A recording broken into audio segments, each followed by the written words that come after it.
Hey, welcome to the Kinda Sleepy Podcast. I'm your host, Knowledge, and who do I have sitting to my left? Voice of Reason, Miss EP. Hey, how you doing? I'm good. How are you? Wonderful, wonderful. You had a good week? I did. Short week. It's Very Memorial Day. short week. Yeah, it's Memorial Day weekend. It's Shout last out week, to the so. bank holidays. Hey, love those bank holidays. So we got a good show for you today. We got a lot of stuff going on, a lot of stuff to talk about this week. We're gonna start off with something, I guess, kind of a blast from the past for us. Wow. Okay, that was weird. Spotify. So a couple weeks ago, we gave Spotify some props for their hateful conduct policy, which removed Robert Sylvester Kelly and XXX Tentacle Porn from their playlists based on their interactions with women. If you guys had noticed, R. Kelly is a serial predator, and he most recently gave some young lady herpes, and she's suing him. This happened like last week. So, or the week before last, like at least in the past 2 weeks, that's happened. So Spotify is now walking back their policy. And they said that people in the music industry said that it represented a form of censorship. That's trash. So they're saying that they're removing hate content such as music meant to incite hatred or violence, like neo-Nazi songs, but they're not going to continue addressing the behavior of artists such as R. Kelly. They said, we don't aim to play judge and jury. First of all, Wait a hold minute. on. First of all, I am. You want to know what bothers me most about this? It's because this is using the same sort of mentality that quote unquote Trump supporters are using to defend Roseanne. Hear me out. Okay. So when Roseanne got basically completely fired from her show, they canceled her show. They were saying, well, freedom of speech. You guys are trampling on her right to free speech. No. Freedom of speech doesn't mean freedom from consequences. Right. And so the thing is, freedom of speech means that they can't bring charges against you. The government cannot prosecute you for things that you say or who you associate with and things that you do, like in that manner, so to speak. And so for Spotify to say that this represents a form of censorship, it's the same thought process. Spotify still has R. Kelly's music and XXX Tentacle Porn's. What's that boy's name? XXX Tenacity? Tinashe, whatever the boy name is. Jesus Whip. That should be his name. But whatever the boy's name is, you still have his music on your service. His fans and people who like him, and he has plenty of other platforms to be seen on. Both Robert Sylvester as well as Mr. Tenacity. They both have multiple platforms they can be found on. Right. They can be found on SoundCloud. They can be found on, still on Spotify. You're saying we're going to choose not to put them on a playlist. That's all your policy was. Nobody is entitled to be on this playlist. At least 3 local rappers back home right now from where you from who ain't on a Spotify playlist. Yeah. Do they have the right to be on a Spotify playlist? No. They don't have the right to be. How Spotify just gonna renege like that? This kind of honestly, if my Spotify wasn't connected to my Hulu, I would cancel my Spotify. And don't get me wrong, I do believe I have Spotify and Apple Music. I do believe Spotify has better playlists than Apple Music. I think Spotify is killing Apple Music when it comes to playlists and marketing new music. And unknown or lesser known artists. I think Spotify does a very good job at that. But this right here, I'm disgusted. This is like another example of the last episode we were talking about Kaepernick. And I was saying, nobody wants to be the first one to say, hey, this is acceptable and this is not. Like, there's nothing wrong with doing that. It's like they thought about doing it, and then when they got a little backlash, it was like, nah, maybe Let's not. walk this back a little bit and be everybody's friend and everything. I'm over it. I don't understand. You asked a question prior to us going on the air. You said, who does R. Kelly have in his back pocket? Who does he have in his back pocket? I mean, it's R. Kelly. Does he have new music out? I think the last one he put out was Black Panties, and that was like last year maybe. And I think he said he tried to play the activist card and be like, Wow. So apparently Siri heard me talking about R. Kelly and decided to pop on. I didn't even touch my phone. Yeah, I was nowhere close to my phone, and Siri just popped on and be like, "What you said? Mm-hmm. You said something about Robert Sylvester?" Mm-hmm. But no, he tried to play this whole card where he was like, black folk don't support each other. No, we don't support rapists and pedophiles. But I can't even say that. I can't even say that because R. Kelly has plenty of defenders. There were people who came on our Facebook page and tried to defend R. Kelly in the wake of this Spotify thing. They was caping for R. Kelly. I was like, y'all want R. Kelly to be a civil rights hero so bad. Like, y'all want so bad for R. Kelly to be a civil rights hero or some sort of symbol of oppression. No. It's a conspiracy. What about his victims? Like, nobody. I saw this on another social media outlet that said if R. Kelly's victims had been young white boys or white women of any age, totally different outcome. He would be under the jail. Yep. But because his victims are black women who are sometimes coming from less than ideal financial circumstances, Robert Sylvester Kelly gets away with his garbage. You mean to tell me they can send Bill out of here in his old age? Now, Bill Cosby had 30 years. The last, and I'm tired of people saying they got Bill Cosby out of here for stuff he did 30 years ago. No, yeah, that's not what I'm saying. Well, no, I know you're not saying. Yeah. I'm just touching on that now because Bill Cosby did this in 2005. Right. The first trial, the civil trial, was filed in 2006. Now they thought it was done, but when the district attorney in Philly changed, they was like, "Oh no, we not letting nobody get away with XYZ." And they came at Bill Cosby. So Bill Cosby didn't get got for something he did 30 years ago. R. Kelly is still doing this and has done this for 30 plus years at this point. I'm not gonna say 30 plus years, probably 20 plus years at this point. Y'all saw the video. Cause R. Kelly, he married a whole 15-year-old.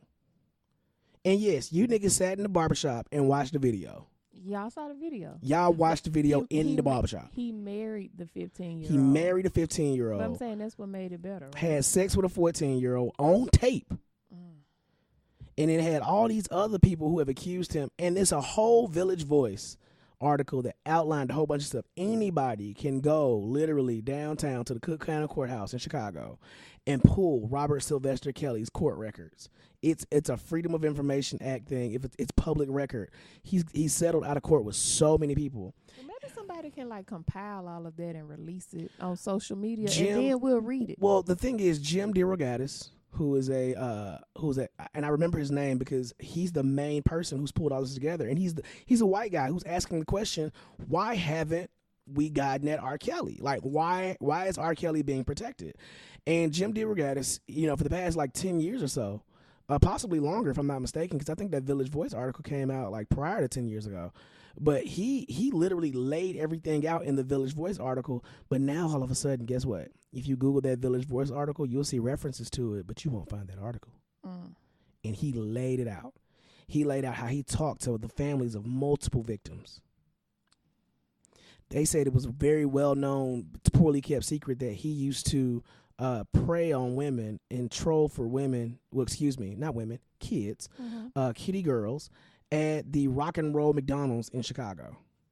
Are you serious? Yeah, it was well known. He would always show up to his old high school claiming that he wanted to help the music class when really he was doing something else.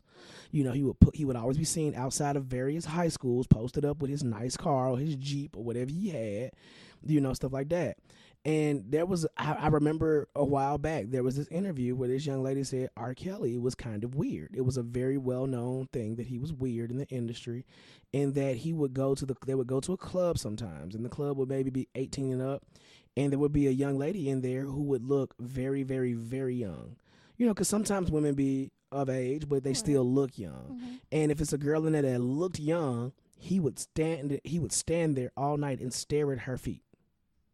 This was an act. I remember this interview. There was some young lady who said this, and I was just like, "Yo, something got to give, yo.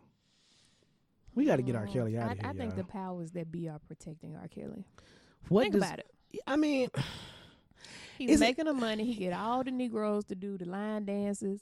He get all the Negroes to go spend money and listen to Baby making music and buy Alizé. When's the last time R. Kelly had a hit? They still playing stuff from the 90s. Somebody right now got 12 play on their playlist. You right. Seriously. You're right.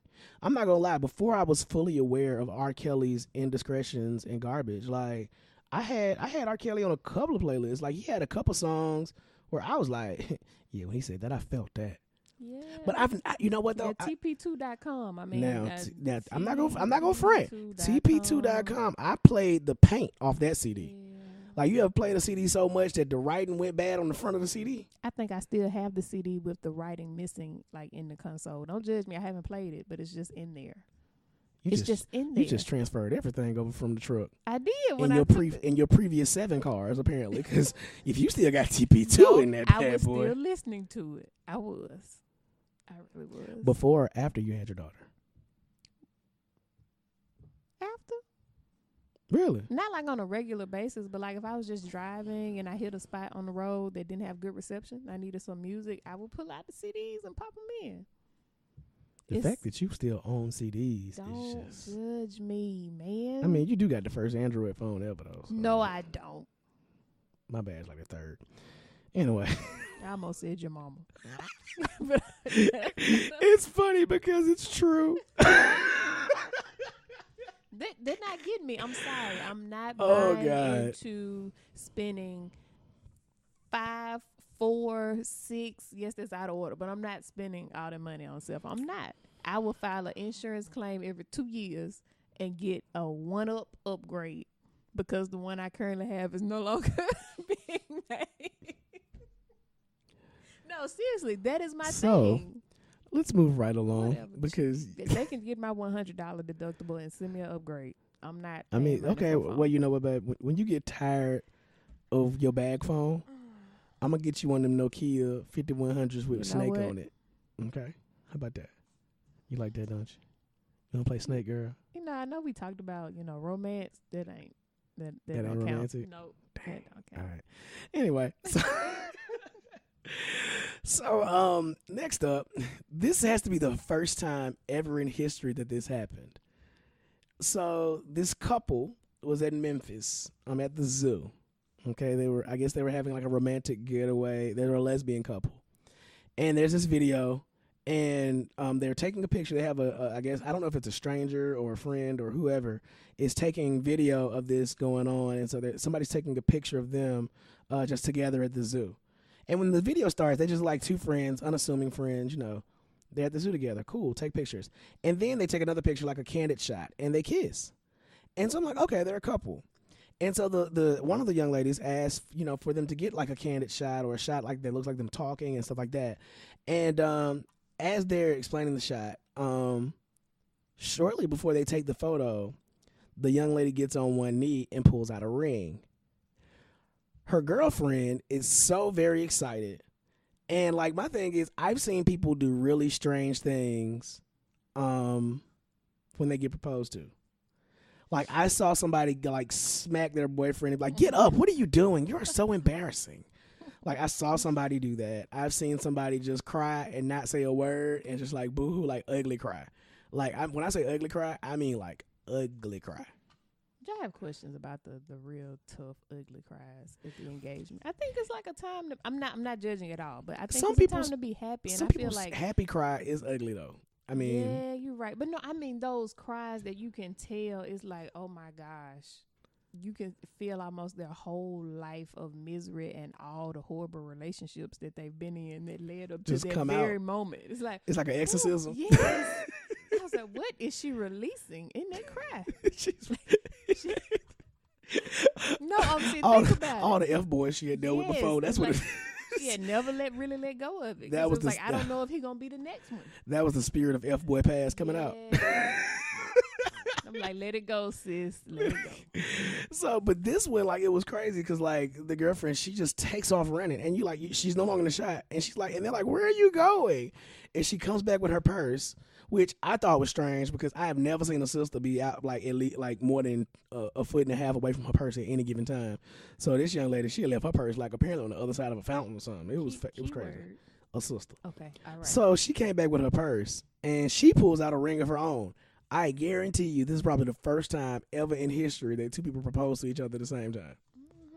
But it's actually a very touching video. Like, I was like, oh, you know, I thought it was very touching. Like, let me ask you a question. Like, would you ever propose to a man? No. Point blank period, just no. Nope. Ain't happening. Your standards too high for that.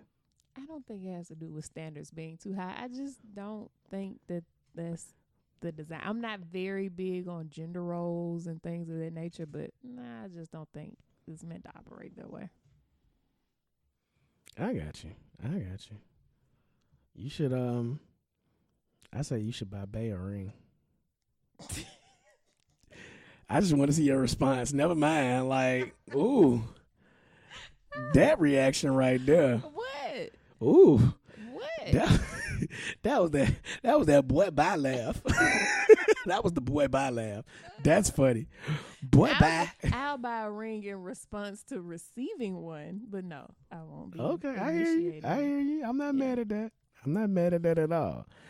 So we're now into this week's edition of WTF.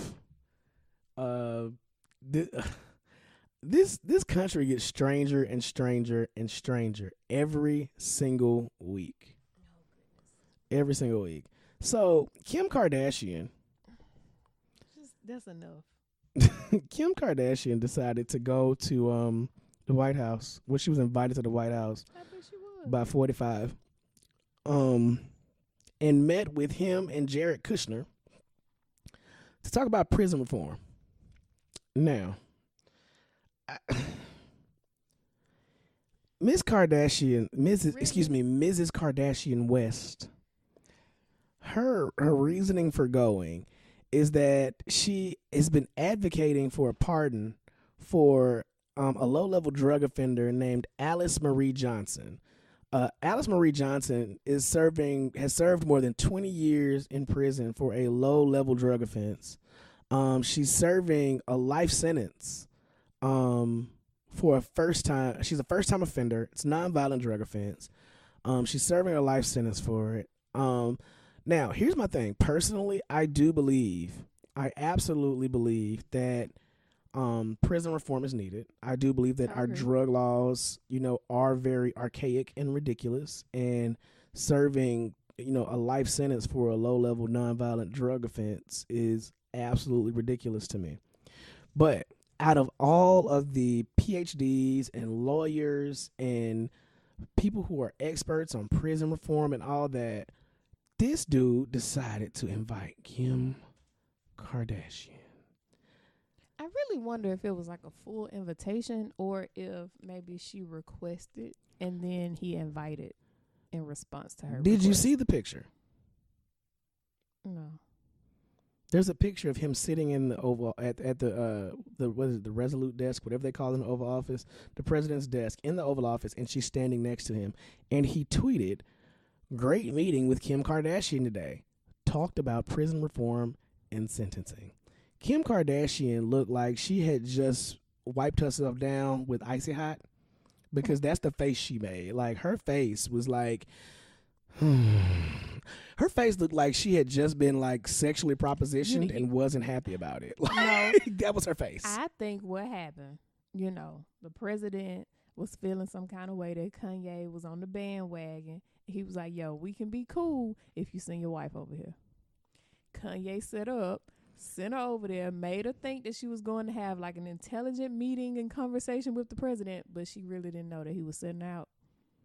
On Hustle and Flow, when he told her to go get the mic. Let me tell you what you're not going to do. What you're not going to do is turn Kanye West into a pimp. All right? Nope. In this moment. Kanye West is from Chicago. I get that. Hey, man. What you not going to do, though? You're not going to be DJ from Hustle and Flow. He said, I need that mic, man.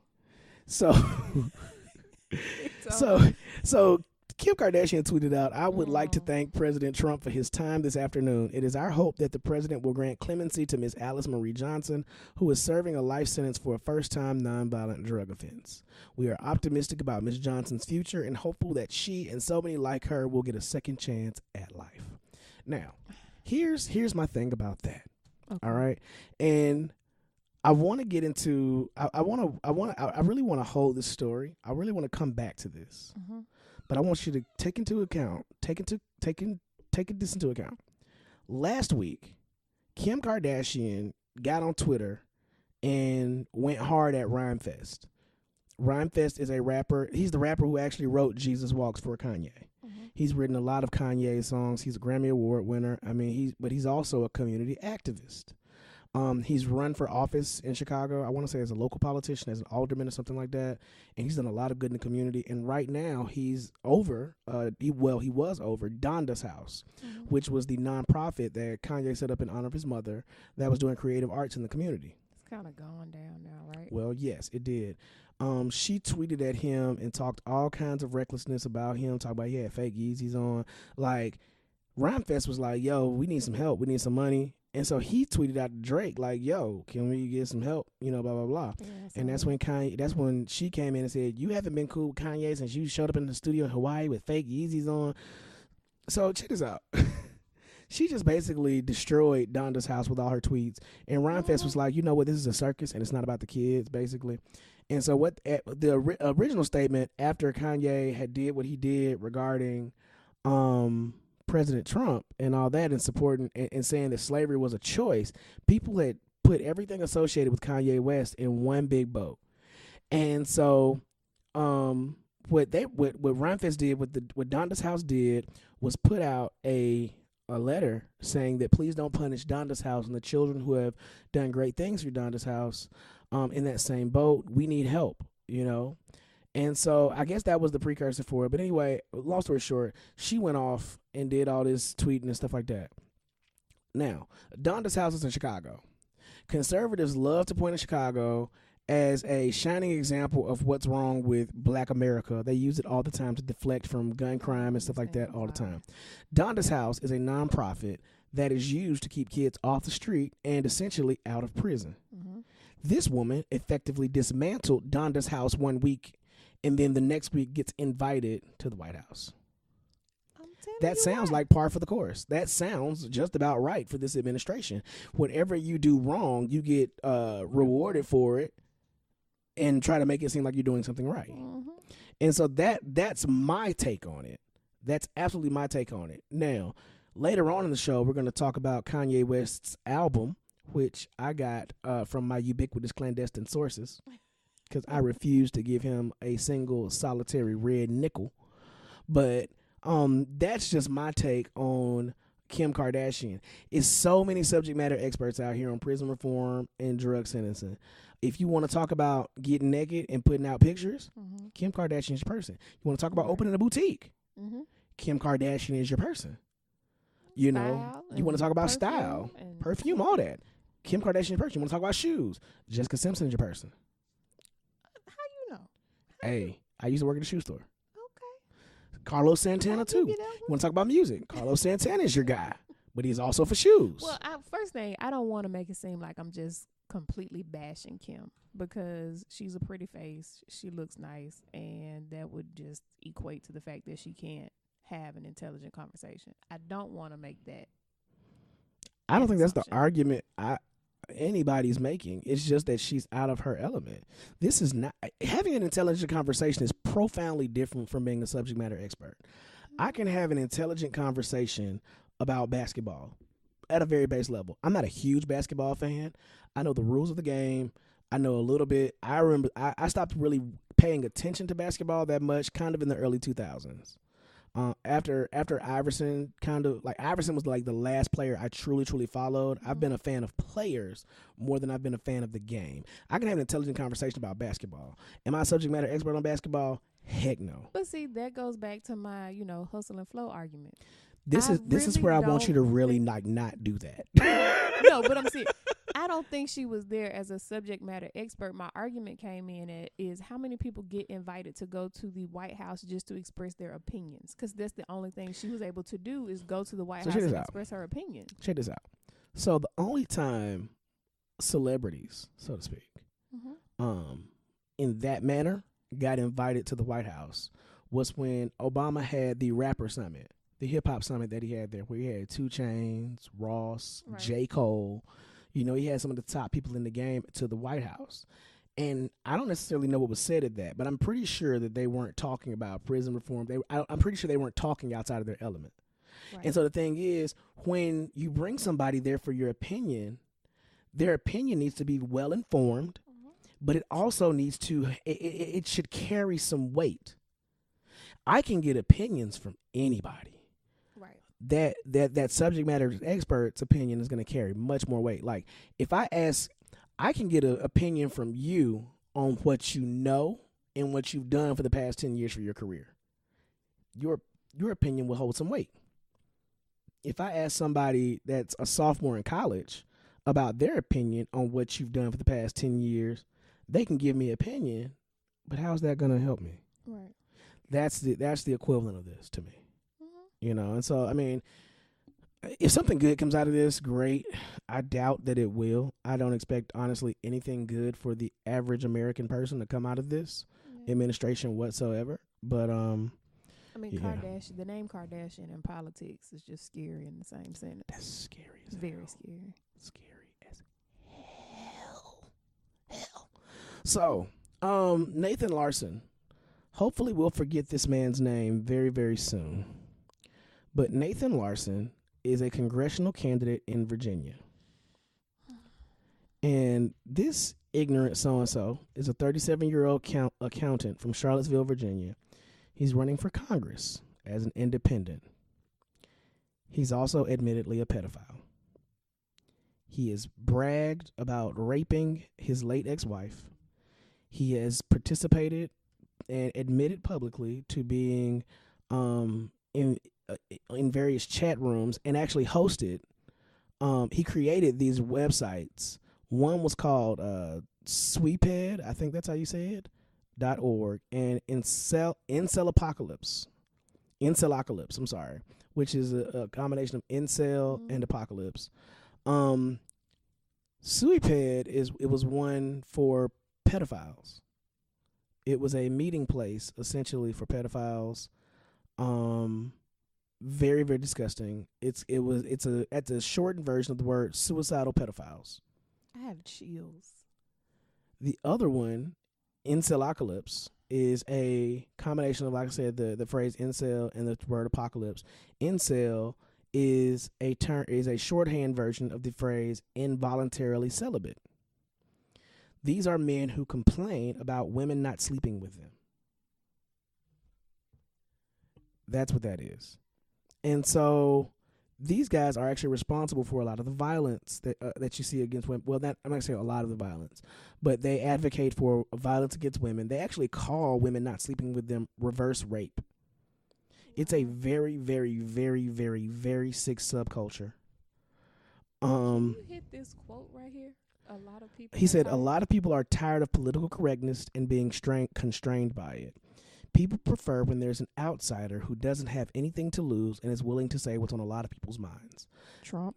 That's exactly where I was going. That's the foundation of this entire platform, this guy's entire thing. Trump is emboldening the sickest, saddest, most disturbing people in our society to put themselves and insert themselves in places of influence. And so here's some of the things that he said. He has a platform as a quasi neo-reactionary libertarian, which is totally just ridiculous to me. He said he wants to protect gun ownership rights, establish free trade, and he wants to protect benevolent white supremacy, as well as legalizing incestuous marriage and child pornography. He called Adolf Hitler a white supremacist hero, which to them I'm sure that's true. And he urges Congress to repeal the Violence Against Women Act. He said, we need to switch to a system that classifies women as property, initially of their fathers and later of their husbands. Who mans is this? He said, okay, for the involuntary celibate folks, he said it's unfair that people who are involuntarily celibate are forced to pay taxes for schools, welfare, and other support for other men's children. So since you're not having sex, you shouldn't have to contribute monetarily to society? Yeah. Oh. If you don't have children, apparently you shouldn't pay for schools. I mean, that doesn't make sense. I mean, anything you pay for, if you pay taxes on stuff, I mean, it's people with children go and buy things or go places that their money supports. It's never that's an ignorant argument. He has a 3-year-old daughter who lives with relatives. He relinquished his parental rights during a custody battle before his ex-wife got a court-ordered restraining order against him in 2015 before she killed herself. Wow. I mean, this entire story, this man's entire life is marked by disgusting, I can imagine that the reason she killed herself was because she realized who she had married. Yeah, that's a lot of evil. That's, in one person. Yeah. It's just, that's heavy. Yeah. I mean, but they called Obama the Antichrist. Yeah. I'm just, I don't want to continue down this because it gets worse and worse the more I'm going through it. It really does seem like we've opened Pandora's box, but I'm not gonna keep going. So I guess we go from evil to talking about evil that's been inflicted. This week essentially marked the 97th anniversary, I guess if that's the only word I can use, the 97th year since the Tulsa race riots that destroyed Black Wall Street. And so I just wanted to say that, mark that. Tulsa at the time had the wealthiest black neighborhood in the country. I mean, they had all kinds of amazing things, schools, merchant shops, all kinds of things, and people got upset. And they'd done everything they were supposed to do the right way. Mm-hmm. Everything that we're told we need to do, get an education, build for ourselves, pull ourselves up by the bootstraps. But every time we do that, as history has shown us, things get destroyed. They defined black excellence. Yeah. They really did. Did you know that, okay, so we're recording here in Charlotte, North Carolina. Mm-hmm. Did you know that there was actually also a Black Wall Street in Durham? Mm-hmm. Yes, I did. Right up there in Durham. Mm-hmm. And I like to think, from my hometown of Birmingham, Alabama, I like to think that 4th Avenue in downtown Birmingham, that's a Black Wall Street. Really? Yeah, where the Carver Theater is. Uh-huh. So you got the Carver Theater there. Yeah. And you have the Masonic Lodge, the Most Worshipful Prince Hall Grand Lodge of Alabama's Masonic Lodge across the street.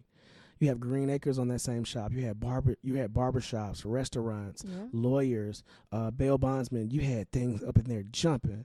And in A.G. Gaston's heyday, who a lot of people still don't know about, the book Black Titan talks about how he came up. Like, he was amazing. You had the A.G. Gaston Motel around the corner, which was actually in the Green Book, which was one of the very few hotels that black people could stay at. There was the Booker T. Washington Life Insurance Company, which was founded by A.G. Gaston, which was a black-owned insurance company that I think still exists today. I would say that name is still on the front of like a building window or something. Yeah, A.G. Gaston's name is should be, I think, all up and through Birmingham, Alabama. There's a boys club that's still named after him, the A.G. Gaston Boys Club. I used to hate playing against them in Little League football. There were 2. I don't know if one in Bessemer is still open, but I know there were 2 boys clubs named after him back in Birmingham. But I think that's a Black Wall Street. I think that there were pockets all over the country of places where black people were doing amazing things and they were just destroyed by racial violence and riots. I mean, you look at the movie Rosewood, which is based on a true story. And actually, I think the last living survivor of that actually passed last year, if I'm not mistaken. So to me, in my thought process, that means it wasn't that long ago. No. And so, when people tell me we should just get over it, well, if my grandmother still remembers people being lynched, how can I get over it? If my parents were hit with fire hoses going across Lynn Park, how am I supposed to get over it? And so when I think about, stuff like this, it's been less than 100 years since this happened. We gonna get over that? Countries don't change in 30 years.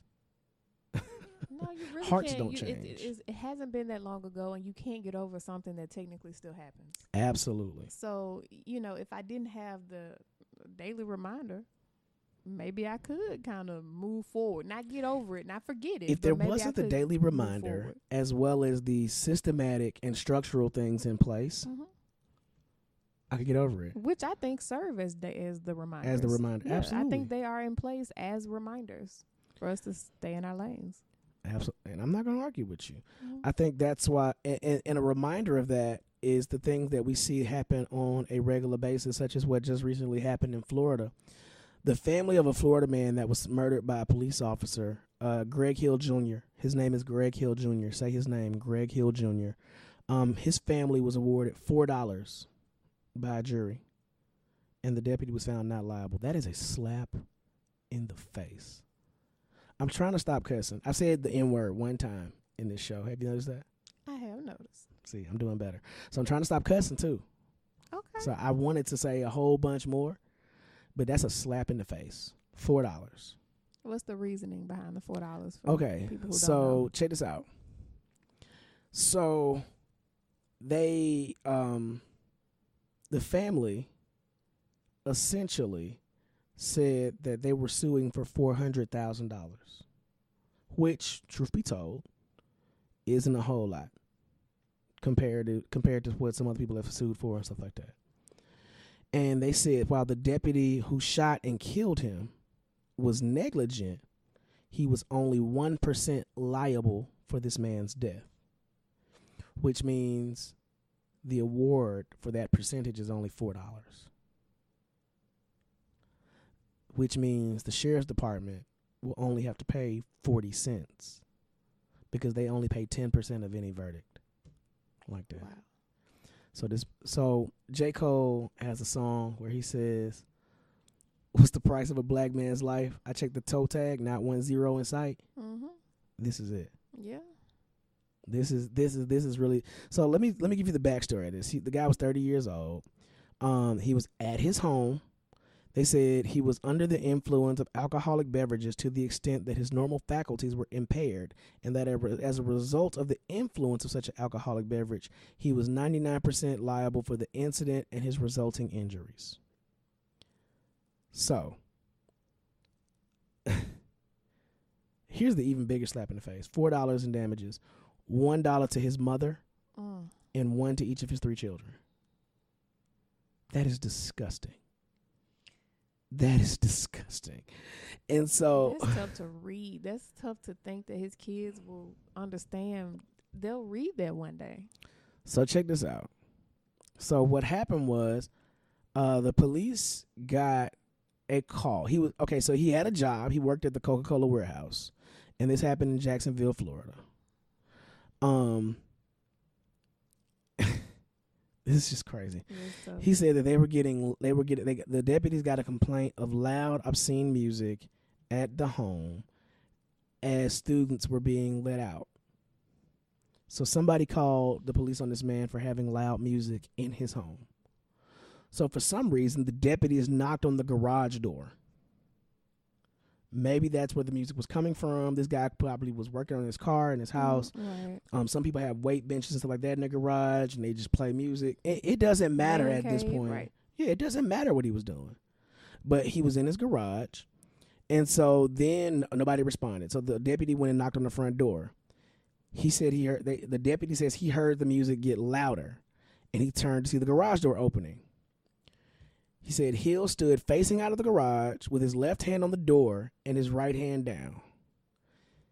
The deputy then drew his gun. Now think about it. If he has his left hand on the door and his right hand down, you going to draw your gun on him? Right. Okay. And so he drew his gun, and so then the garage door started to go down, and the officer fired 4 times toward him. Now, the rounds went upward. Maybe he was on the knee. Maybe there was a slant or slope on the garage. But based on what I'm looking at, it does not look like the garage is sloped in any way. No, it doesn't. So I'm not sure. This reads really bad that those rounds were tracking upward. And so they said his blood alcohol level was 0.4%, almost 5 times the legal limit. Which he's at home. He's at doesn't home. Matter. So he had been shot 3 times, twice in the abdomen and once in the head. 2 to the chest, 1 to the head. That's an assassination. To me, it sounded like the cop was startled when the garage door opened and he dropped to a knee and shot at him. Like, yeah, well, there are bullet holes in the garage door. So you shoot into an occupied house. You don't call for, okay, now here's what makes it even crazier to me. So you shot 3 times into the house, into the garage door. You see the 3 bullet holes actually in the garage door. And it's a tight group. 2 to the chest, 1 to the head. Now, you then call SWAT. Why? Because the garage door is down at this point and you know somebody's in the house. They call SWAT. SWAT arrived. They apparently breached the house, go inside. They confirmed that he was dead, and then they find a gun in his back pocket. An unloaded 9mm in his back pocket. To me, whether it was placed there or whether it was actually there, it doesn't matter. Because he's in his house. He's in his house, and you couldn't see a gun in his back pocket from the front. I'm sorry. Now, had this scenario played out like this, had the officer showed up, tried to make contact with him, and the guy let the garage door back down, and then at that point he has reasonable suspicion that something wrong may be happening, and had he called SWAT then, I would have been like, okay, I kind of understand that. But you let off rounds into this man's house, and you have not been fired at whatsoever. Yeah. And then they smear him because he's drunk. They said, well, he was drunk. Now, had the SWAT team come in and taken him down, or he pulled the gun on them then, I get it. Yeah. But you shot at that man because you felt like he disrespected your authority by letting the garage door back down. Mm-hmm. Your fragile ego. That's exactly what it was. I had to catch myself. I almost said something right there. Oh, you had to hold your mule. Hold his mule. You sitting these shots today, ain't you? Getting these jokes off. I ain't even mad at you. I ain't mad at you. Get these jokes off. But, yeah, so that's just that fragile ego stuff, man. I'm just, maybe they need, a lot of people, we talk about, community training and all this kind of stuff. Maybe we need to do, like, courage camp for police officers. They need to go to summer camp. Did you say courage camp? Yes. Go to courage camp. What kind of shit is this? I'm sorry. No, seriously.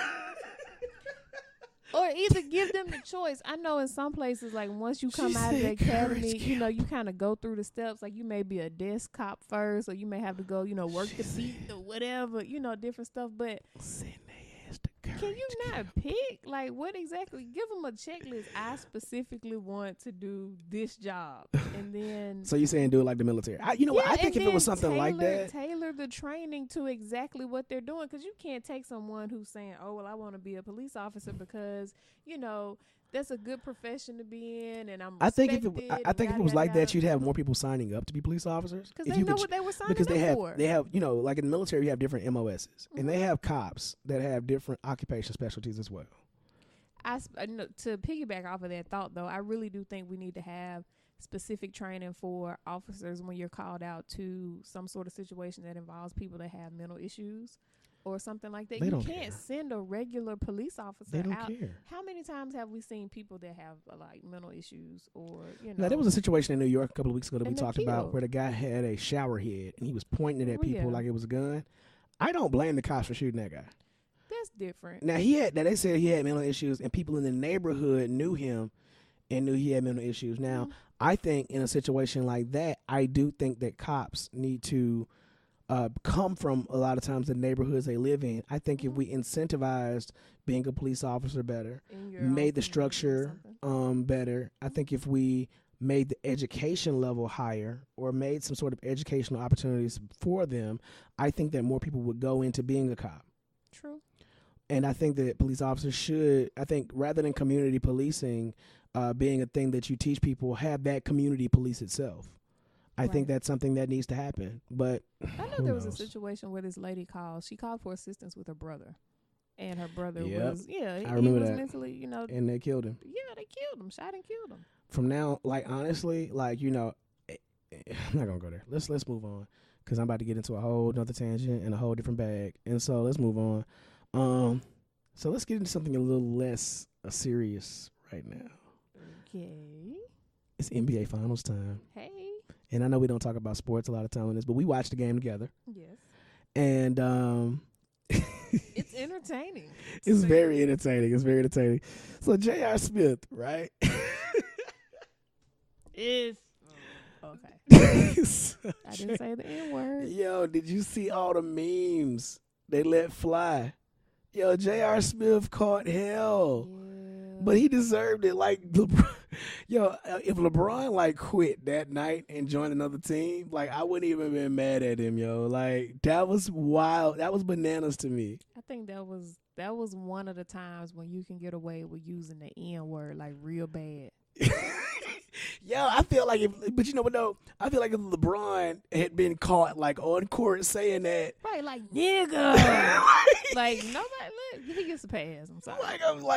Like I think that's like, you know what? And this is, a lot of people said that LeBron's reaction is why he won't be the GOAT, because you saw Jordan cussing people out on the court, and you saw Jordan punched John Paxson or somebody like that when they got into the locker room one time, or used to bully Tony Kukoc. I said, man, y'all forgetting how LeBron used to do Mario Chalmers.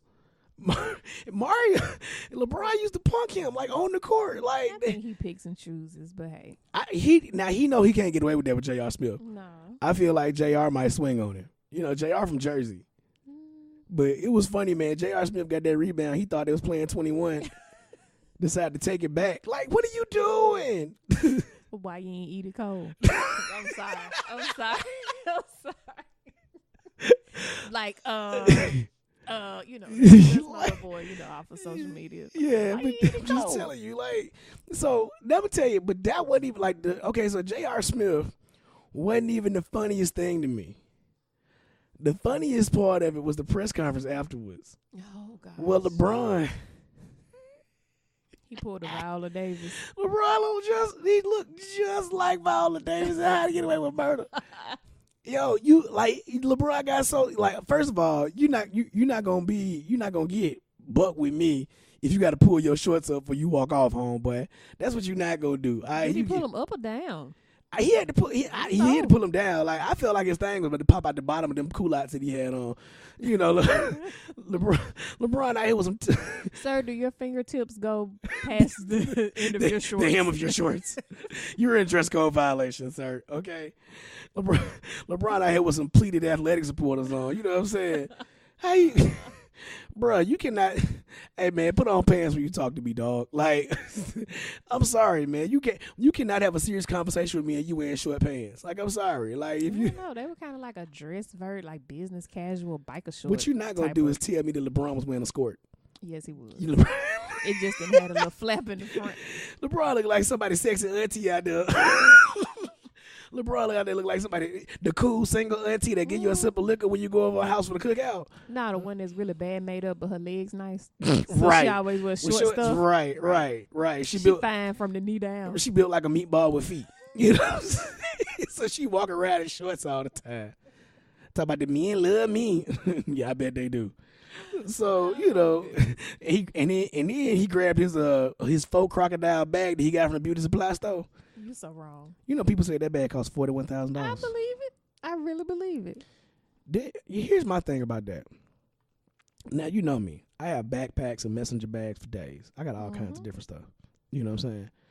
But at no point ever in my thought process, if you are a man, okay, I'll give you, like, if you rich and you got like I'll give you a limit of probably $10,000 as a man to have a bag, but it needs to be like something that, you know, is big. It can still be a very nice masculine. Yeah, like a messenger bag or something like that. I could see that.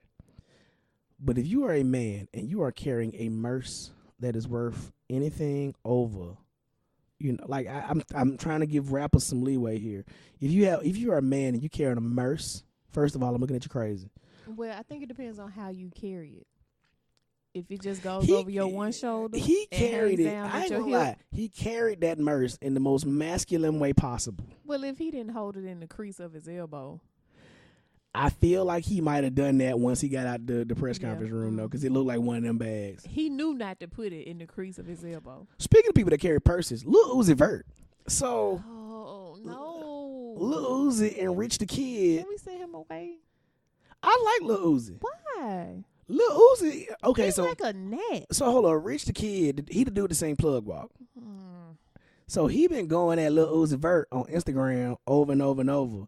You know, he been taking shots at Lil Uzi here and there on social media from time to time. All right, so here's what happened. So Lil Uzi is signed to DJ Drama's label. Rich the Kid wanted Uzi to sign him. Okay. And so when Uzi signed to DJ Drama, Rich the Kid felt some type of way about it. That's at least what I gathered from what, you know, the social media streets were saying. Okay, so you mad because he didn't put you on? Basically, yeah. So, but apparently with Plug Walk, you put yourself on. Right. So Instagram, so the Roots Family Picnic is this weekend, and both Lil Uzi and Rich the Kid performed there. Now this is in Philly. Lil Uzi is from North Philly. Mm-hmm. Now I've been to Philly. I don't ever want to go back to Philly. Philly is the second dirtiest place I've ever been in my life. I've been once. The only time I'll go back next year for the Roots Family Picnic. I really want to go. Mm-hmm. But outside of that, I don't really want to go to Philly. There's nothing in Philly that I really want to see at this point in my life. Sorry. And so Lil Uzi didn't tweet back, didn't clap back, didn't do none of that. You know what he did? He pulled up. Lil Uzi, everybody's favorite bad bitch. I had to say it. Yeah, see. Pulled up. He pulled up on him and gave him a shoulder roll. And so here's the thing. So there's a couple videos out there.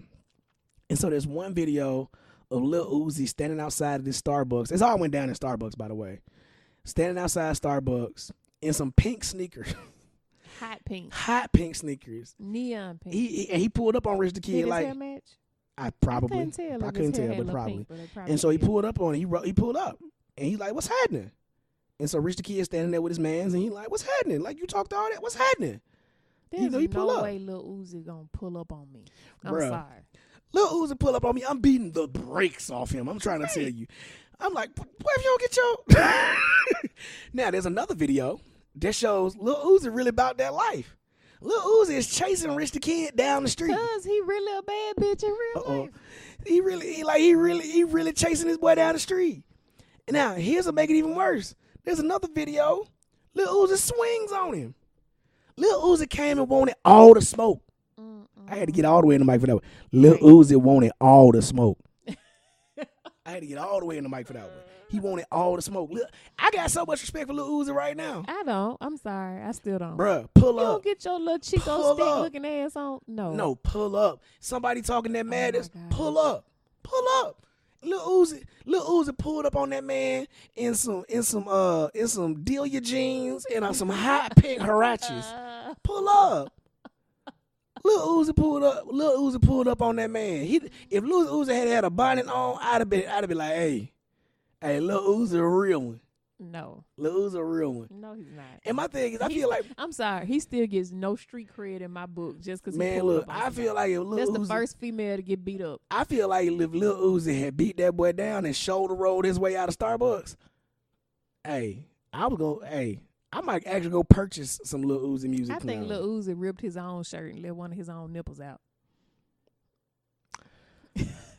Speaking of people that need to pull up, Drake has been officially pretty much ethered by Pusha T. Mm-hmm.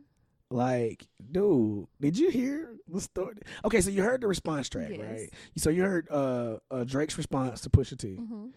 And so, like, you know, here's the thing. This whole thing has been going on since 2006. Like, Pusha, and back when him and Malice were still the Clips, they was taking shots at Cash Money back then. Mr. Me Too was about Lil Wayne. And I don't think Drake is being completely silent as if he's not coming back. I think he's going to come back with a track on his album. It's massive. I think whatever he's doing, it's going to be so massive. So here's the rumor that he's putting out $100K for dirt on Pusha T. What? I mean, I could find something to tell him, you know, for just 10.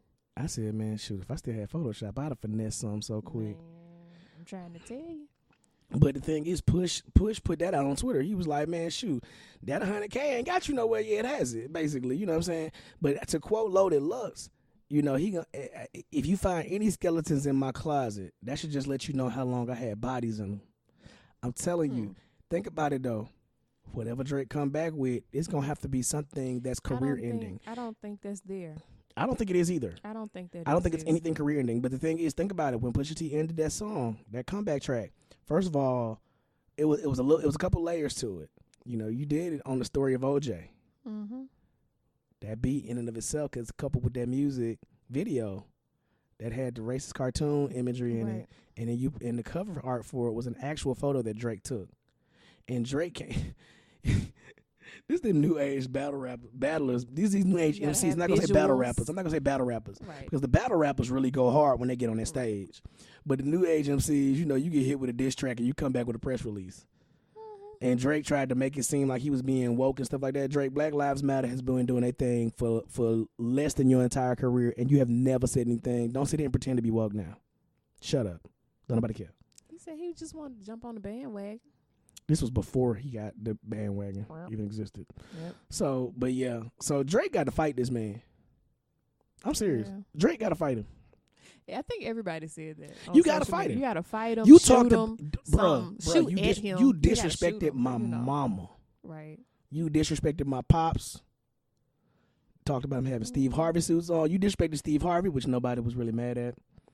And then you talked about my child, my baby moms. Don't do Steve like that. Steve, all right. You trying to make me cuss. I see that now. You trying to make me cuss. That's what you trying to do. You trying to make me cuss. I feel like if he had like a real life black mama, she would have been like, "You ain't said nothing yet." You just, yeah. And then his daddy cussed out Wendy Williams. Well, I mean, who ain't cussed out Wendy Williams? True. But this happened like shortly after that diss track, so it kind of lent credence to what Pusha T was saying. So, but the thing is, you notice Kanye, and so when Kanye was a target for Drake on there too. Kanye caught worse disses to me, in my opinion, than Pusha T did. And so the word is now that Kanye paid $85K for that Whitney Houston photo that he put on Pusha T's album, which everybody was sick about, and Push even said that he wasn't cool with it, putting her picture on the cover of that album. But the word on the street now is that he paid $85,001 for that picture of Drake in blackface. Just to let Drake know it wasn't even he said his shooter at Drake. He was like, I ain't gotta make no music. I'm sending my shooter. Now, that still doesn't give Kanye a pass, in my opinion. No. So let's move on to Kanye's album. Like I said, due to my ubiquitous clandestine sources, I have heard Kanye's album, and I listened to it twice. Okay, you listened to it twice. It's 24 minutes. Okay. It's 7 songs. All the songs that are coming out from Good Music back to back to back, all the albums are going to be 7 songs long. But can you tell us why you listened to it twice? Did you have to give it like a double take? I wanted to be fair. Okay. I did not want to listen to the music because the thing is, I think music is objective. Here's my thing: music is subjective, but I wanted to give my objective opinion on the music, right, based on my former love for Kanye as an artist. And so, as somebody who really was a Kanye stan, I mean, I've still got Kanye's Soul Mix. I've still got the entire Late Registration series, the Graduation series, all the mixtapes. Like, I've got anything Kanye put out, even like some of the formerly unreleased stuff. I've got it. Like the rare tracks, I've got it. That Whole City Behind Us, the original mix that had The Game and Ludacris on it, and then the mix before that only had him on it. That was in that Boost Mobile commercial back in the day. I've got that. Like I've got all that on a hard drive back when I was DJing. And so the thing is, I was a huge Kanye fan. So I tried to listen to this through the lens of Kanye's evolution as an artist. Do we get a taste of old Kanye? Just a pinch? Yes. What? Production wise, Kanye still is one of the best to do it. This is what I said on Facebook. I said, honestly, all I have to say is, meh. I said, first of all, I'm not understanding this new trend of calling an EP an album. Either way, I don't like it, but I digress. I think the songs were average at best for him. From a production standpoint, Ye is still one of the best in the game. Hands down, point blank, period. No denying that at all. Production doesn't overcome what felt like a milquetoast delivery, no passion, and very little in the way of substance. I feel like he pieced this album together to keep the Good Music roster from abandoning ship after his missteps over the past couple of years. Again, Kanye is a musical force to be reckoned with behind the boards. This album was Nick Anderson's free throws in the 1995 NBA Finals.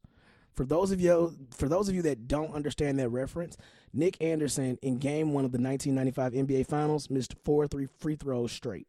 That probably would have gave the Magic the win, had he hit those, or would have changed at least the course of the last couple of minutes of that game.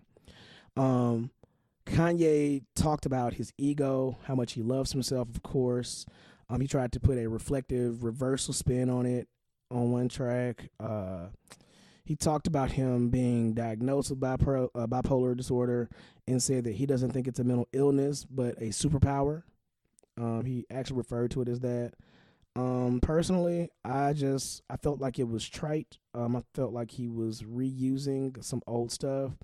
And for him to be married, he talks about having sex with other women a whole lot. Like a whole lot. Like a lot. So, my thing is, I really wish I could take that 48 minutes of my life back. People are all on social media saying, oh, it's so great, I love it so much. But no, you just like Kanye. I guarantee if your homeboy made that same album, you would think it was trash. But I think that the production, amazing. Production's amazing. If somebody, I'm tempted to listen to it, but if somebody put out an instrumental CD of that album, or just remade the instrumentals and put them on YouTube, I would listen to the instrumentals alone. Like, I listen to Ninth Wonder's instrumentals all the time. Like, yesterday, I was riding around listening to Ninth Wonder's instrumentals, and I would listen to those instrumentals day in and day out. But the album itself, I'm good. I'm cool on that. I don't care. I don't want to listen to it.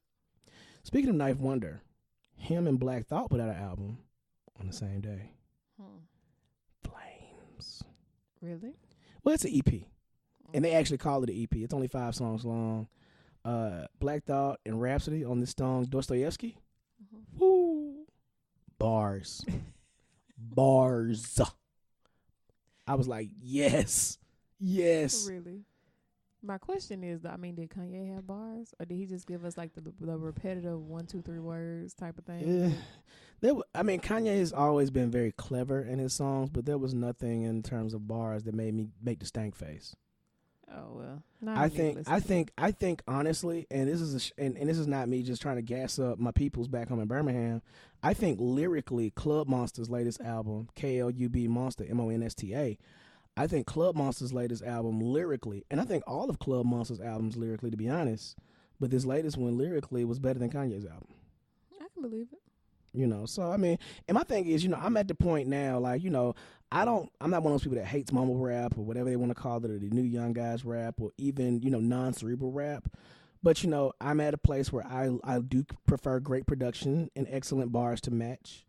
Kanye gave me everything in the way of production, but his delivery and the bars were just lacking. So, anyway. Thumbs down? I'm not going to say thumbs down. I'm going to say, Okay. It's average. Like, when you from what you expect on a Kanye West album, from College Dropout to Late Registration to Graduation, even to My Beautiful Dark Twisted Fantasy, which really got so much play when I was in Iraq. Like, I love that album. And so, to hear that and have that in your catalog, somebody said that this album sounds like Yeezus and Graduation had a baby and called it Yay.